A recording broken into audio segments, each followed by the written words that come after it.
这个月开始，不管是边境，也或是国内的防疫措施，拢一步一步咧透白。后个月甚至会把入境的检疫，搁缩短到剩7天咧。指挥中心讲，伫个疫情会当控制的状况下，会来考虑。即摆上界要紧的，也是疫苗的注射率。目前国内50岁以上，共也阁有182万人无注第2剂疫苗。专家讲，伫这个奖励甲限制措施毋是真有效的状况下，有一寡长辈者会当到厝帮因服务，到厝内底帮因注射，安尼较实际。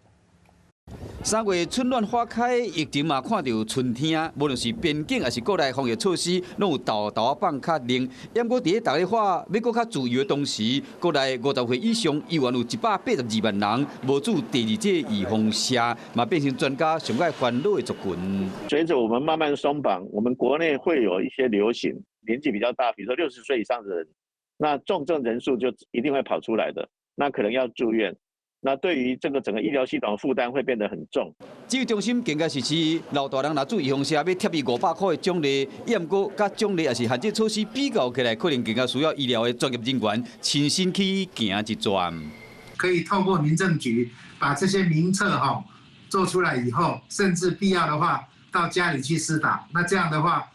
或许民众的意愿就会比较高。除了注预防射是解封的重点，指挥官陈时中嘛点出这个指标，讲检疫措施快态恢复率甲尊重度，防疫的正面状况也有国外疫情变化，只是目前并无看好伫6月份解封，是讲医师有无同款的看法。如果疫苗可以上去，药即使没有那么多，那我们的国人还是愿意戴口罩、勤洗手。我不认为我们6月不能解封。目前观光局嘛讲会参考各国现行入境的做法，针对旅游业者接待出入境的人客操作指引提出建议，今嘛就等开放的时刻。